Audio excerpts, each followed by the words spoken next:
Silbato a la boca, pitazo inicial. Afuera pasa la historia. Aquí ya arranca el juego entre San Lorenzo y Rubio Ñu por la tercera fecha de la categoría intermedia. Y avanza Mariano Ramos, dejando para Edson. Riveros con el centro. Teo Paredes termina despejando y confirma salida. Insiste Edson Riveros con el pase al medio. Gol en contra. ¡Gol!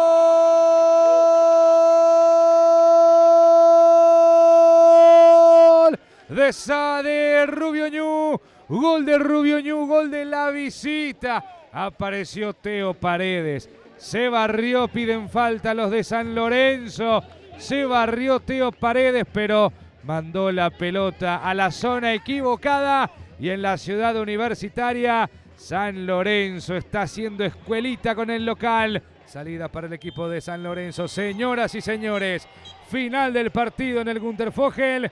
Ganó Rubio Ñu. 1-0 a San Lorenzo. Con el gol en contra de Teodoro Paredes en el minuto 60 del partido.